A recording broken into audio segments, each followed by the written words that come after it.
Assalamualaikum warahmatullahi wabarakatuh. Bagaimana kabarnya anak soleh dan soleha hari ini? Semoga selalu dalam keadaan sehat walafiat.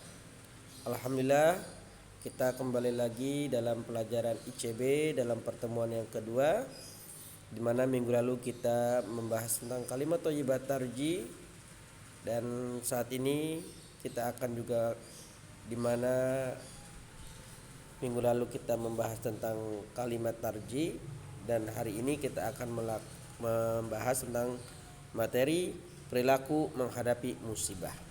Baiklah, sebelum kita memulai materi, kita membaca doa sebelum belajar, diawali dengan basmalah bersama-sama.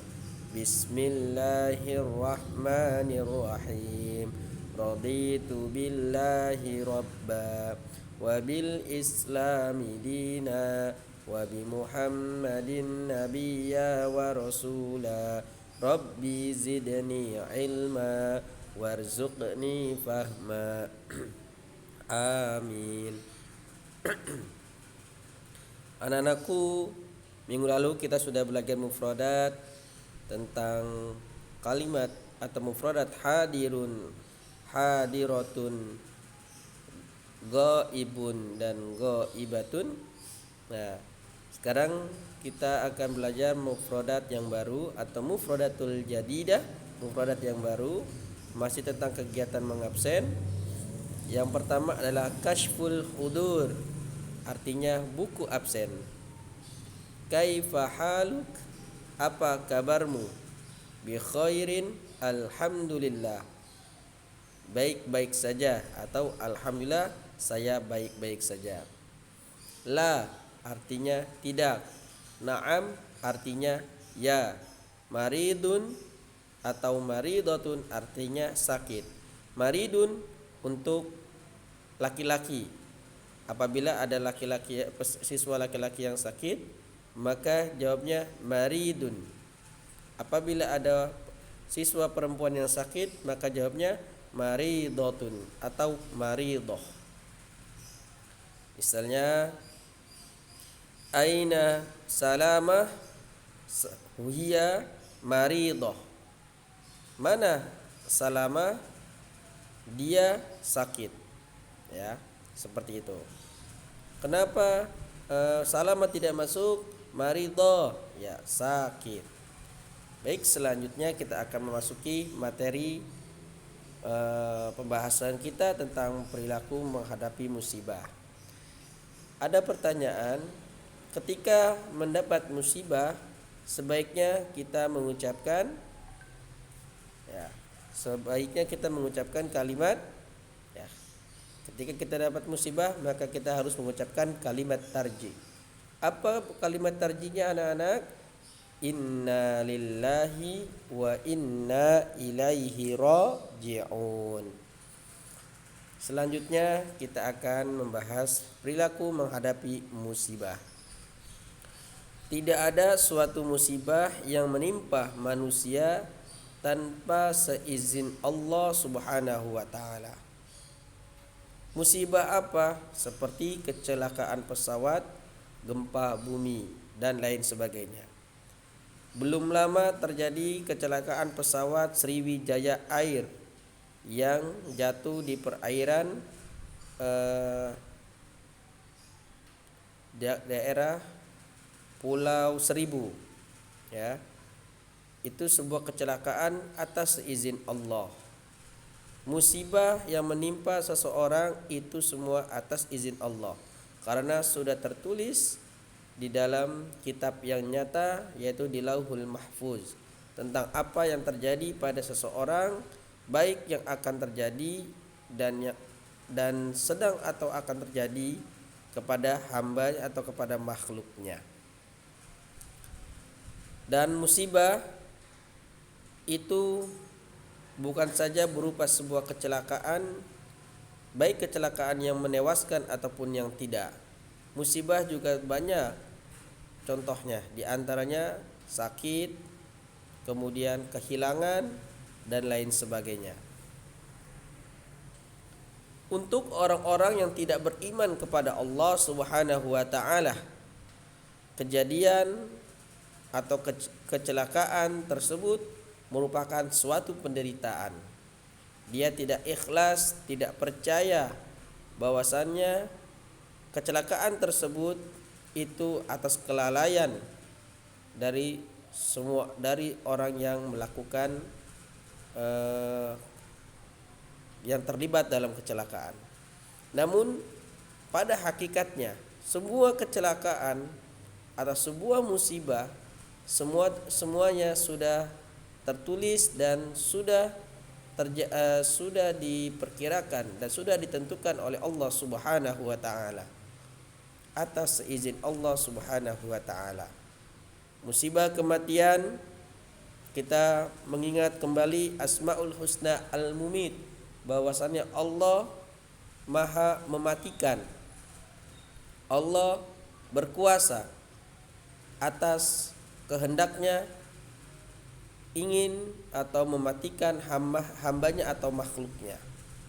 Oleh karena itu, kita dalam menghadapi sebuah ujian atau musibah haruslah dengan ikhlas dan sabar menghadapinya dan menyerahkan segala musibah tersebut dan urusan tersebut kepada Allah Subhanahu wa taala dengan mengucapkan kalimat tarji, yaitu inna lillahi wa inna ilaihi raji'un. Ketahuilah anak-anakku, Allah Subhanahu wa taala akan menguji hambanya dengan musibah. Akan melihat hambanya yang benar-benar beriman dan bertakwa kepada Allah dengan cara memberikannya musibah kepada orang tersebut.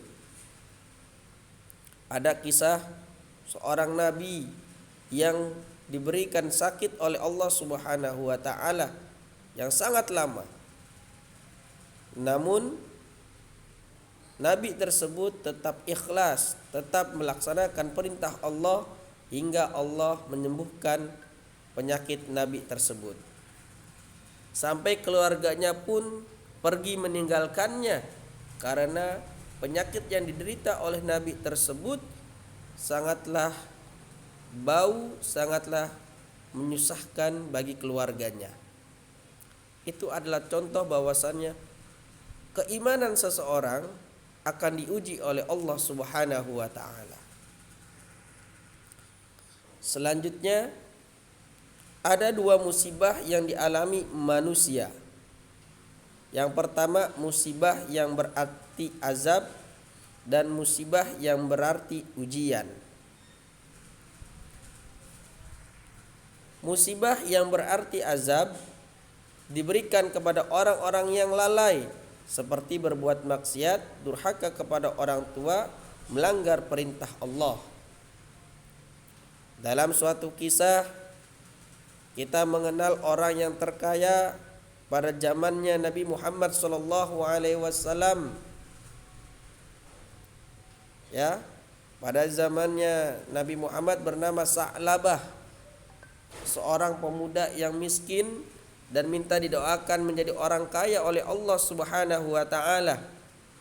Setelah ia kaya, setelah ia memiliki kekayaan yang banyak, kemudian dia sulit membagi waktu untuk beribadah kepada Allah. Dan suatu ketika Nabi Muhammad SAW meminta zakat kepada Sa'labah. Namun Sa'labah tidak memberikan zakat tersebut, sehingga membuat Rasulullah SAW marah. Dan Rasulullah mengancam kepada Sa'labah, apabila dia tidak memberikan zakatnya, maka dia akan menjadi orang-orang yang celaka. Mendengar perkataan Rasulullah, Sa'labah langsung menangis dan ingin memberikan zakatnya agar dia tidak menjadi orang-orang yang celaka. Namun terlambat, Rasulullah sudah marah dan tidak mau menerima zakatnya Sa'labah. Ini adalah bukti dari azab yang diberikan kepada Sa'labah karena dia lalai. Dan kedua, cerita tentang kelalaian hambanya seperti kisah Qarun yang memiliki kekayaan yang banyak. Ketika ia dimintakan zakatnya, namun ia tidak mau memberikannya. Dan ia lupa bahwasannya harta yang diberikannya adalah pemberian dari Allah, tetapi dia mengatakan kekayaan ini adalah hasil jeripayahnya sendiri. Akibatnya Qarun diberi azab oleh Allah Subhanahu wa taala, ditenggelamkan ke dalam bumi beserta dengan harta bendanya. Semoga kita dijauhkan dari orang-orang yang lalai dan mendapatkan musibah dari Allah Subhanahu wa taala berbentuk azab. Na'udzubillahi min zalik. Yang kedua, musibah berarti ujian diberikan kepada orang-orang yang beriman. Dengan melalui pemberian ujian tersebut, itu membuat dosa seorang tersebut akan diampuni oleh Allah Subhanahu wa taala. Dengan catatan orang yang beriman tersebut ketika diberikan musibah yang berupa ujian, ia melaksanakannya dengan ikhlas, menerimanya dengan ikhlas dan sabar. Semoga dengan ikhlas dan sabarnya menerima ujian dari Allah, seseorang tersebut atau seorang yang beriman tersebut dosanya diampuni oleh Allah Subhanahu wa taala.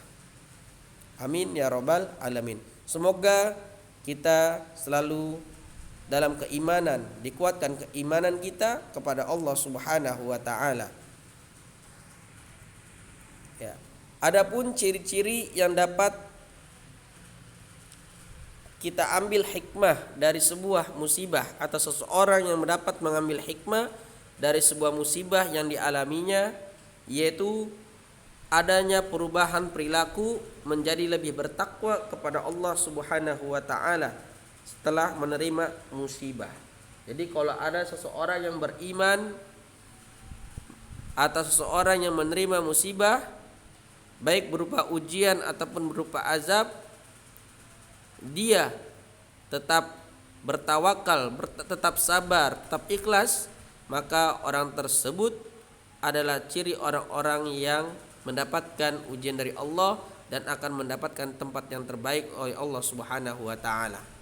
Dan ini bukti bahwasannya orang tersebut mengambil hikmah dari musibah yang diberikan oleh Allah Subhanahu wa taala, dan orang tersebut mencirikan adalah orang-orang yang beriman kepada Allah. Akan tetapi apabila ada seseorang yang mendapatkan musibah tetapi dia tidak ikhlas, dia merasa dirinya menderita, Allah tidak adil dan lain sebagainya, ini adalah ciri-ciri orang yang tidak beriman kepada Allah Subhanahu wa taala. Na'udzubillahi min zalik. Itulah anak-anakku tugas materi tentang menghadapi perilaku menghadapi musibah yang diberikan oleh Allah Subhanahu wa taala kepada makhluknya. Semoga kita dapat mengambil hikmahnya dan menjadikan kita bertambah keimanan kepada Allah Subhanahu wa taala. Amin ya rabbal alamin. Diakhiri materi ini dengan tugas untuk mengerjakan latihan soal bagian A pada buku paket masing-masing di halaman 83 sampai dengan 84. Baik anak-anakku, terima kasih. Marilah kita membaca doa kafaratul majlis. Subhanakallahumma wa bihamdik, asyhadu an la ilaha illa anta, astaghfiruka wa atubu ilaik. Assalamualaikum warahmatullahi wabarakatuh.